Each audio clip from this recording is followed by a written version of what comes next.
In the sun-baked red earth village of Umukiri, two souls were born as one, Adama and Adanma. They were twins, perfect reflections of each other, sharing the same laugh, the same voice, the same heartbeat. It was as if a single spirit had been poured into two bodies. Adama was the still water, calm and gentle, her thoughts running deep and silent. Adanma, however, was the crackling fire, her spirit bold, her laughter echoing through the village, her personality as vibrant as the hibiscus flowers that grew wild.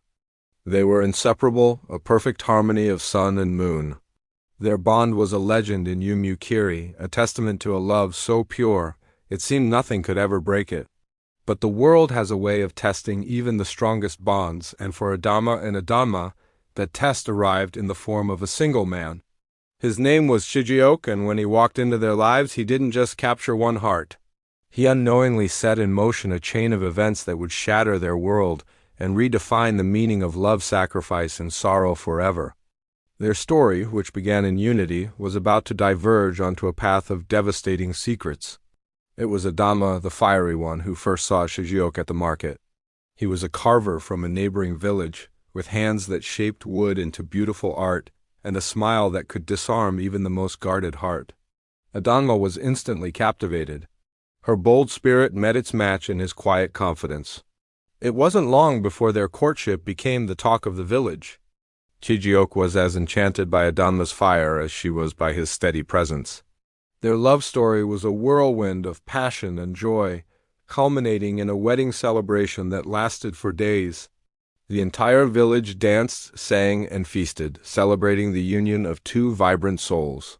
Adanma had found her world in Chijioke, and her happiness was a brilliant, shining light.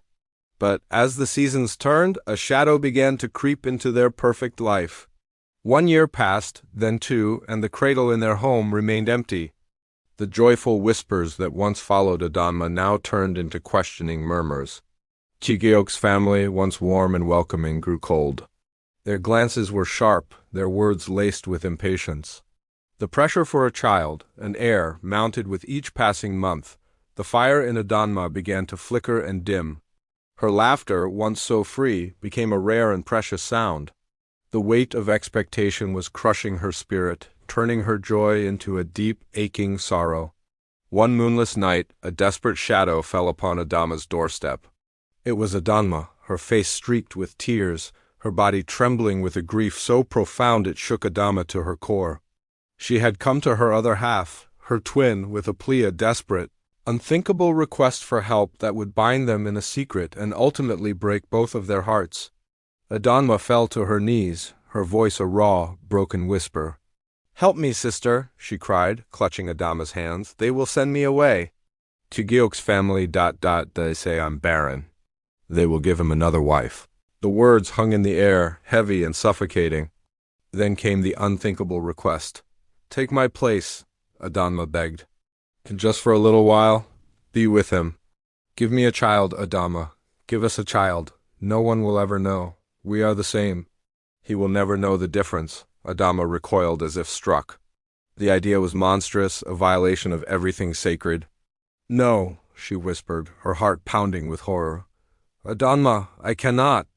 It is wrong, but Adama's desperation was a powerful force. She painted a picture of a life without Chijioke, a life of shame and loneliness.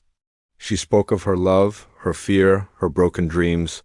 For days she pleaded, her tears wearing away at Adama's resolve. How could she watch her sister, her other half, suffer so completely? In the end, it was love that made her weak. It was the deep, unbreakable bond of twinhood that made her agree to the impossible. So, under the cloak of a starless night, Adama stepped out of her own life and into her sister's. She wore Adanma's clothes, walked into her home, and became her. The secret was born, a dark and heavy thing that settled in the pit of her stomach. And soon the deception bore fruit. Adama was pregnant. As her body changed, the secret grew heavier. When the time came, the baby, a beautiful boy, was born. Adanma took him into her arms, her joy ecstatic and complete. She was a mother. The village celebrated, Chijioke was overjoyed, and Adanma's place in her home was secured. But for Adama, the joy was a hollow echo. She had given away a piece of her soul, and the silence that followed was deafening. Adama tried to rebuild her life, to push the heavy secret into a dark corner of her mind. She tried to forget the feel of her son in another woman's arms, a woman who was her own reflection. She moved on, or at least she tried to. Then she met Namdi. He was a teacher, a kind and gentle man with a quiet strength that reminded her of the peace she had lost. He saw the sadness in her eyes but wasn't deterred by it. He loved her for her gentle spirit, for the quiet grace with which she moved through the world. Namdi saw Adama not as a reflection of her sister, but as the unique, wonderful woman she was. For the first time in a long time, Adama felt a glimmer of hope.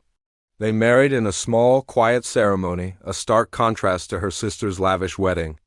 Adama believed she had found her second chance at happiness, a life of her own built on truth and love. But fate, it seemed, was not finished with her yet. Just as with Adama, the years began to pass without the sound of a child's laughter in their home. They sought the wisdom of healers and then the knowledge of city doctors. One afternoon, sitting in a sterile white room, the doctor delivered the news. He spoke of complications, of scarring from a previous pregnancy that had rendered her unable to conceive again. The words hit Namdi like a physical blow. He turned to Adama, his face etched with a confusion so deep it was painful to see. "What pregnancy?" he asked, his voice barely a whisper. "Adama, what is he talking about? You've never been pregnant," the room spun. The secret she had buried so deep, the lie she had lived for her sister, had finally clawed its way into the light. There was nowhere left to hide. The truth, when it finally spilled from Adama's lips, was a devastating flood. It washed away the foundation of her marriage, leaving only wreckage behind. Namdi was a good man, a kind man, but this betrayal was a wound too deep to heal. The woman he loved had lived a lie so profound it made him question everything he thought he knew. With a heart shattered into a million pieces, he left. He didn't shout or rage. His departure was a quiet, sorrowful end to a love that never stood a chance. Adama was alone again, her world twice broken. Adama still visited, her life a picture of perfect happiness. She would bring her son, a bright, lively boy with Shijok's smile and Adama's eyes. The boy would run to Adama, hug her legs, and call her auntie. Each time the word left his lips, it was a fresh twist of the knife in Adama's heart. He was her son, the child of her body, yet he would never know it. Adama, wrapped in her blissful ignorance or perhaps willful blindness, never seemed to notice the silent agony in her twin's eyes. She had her child, her husband, her perfect life. Adama had only the silence and the ghost of a sacrifice that had cost her everything.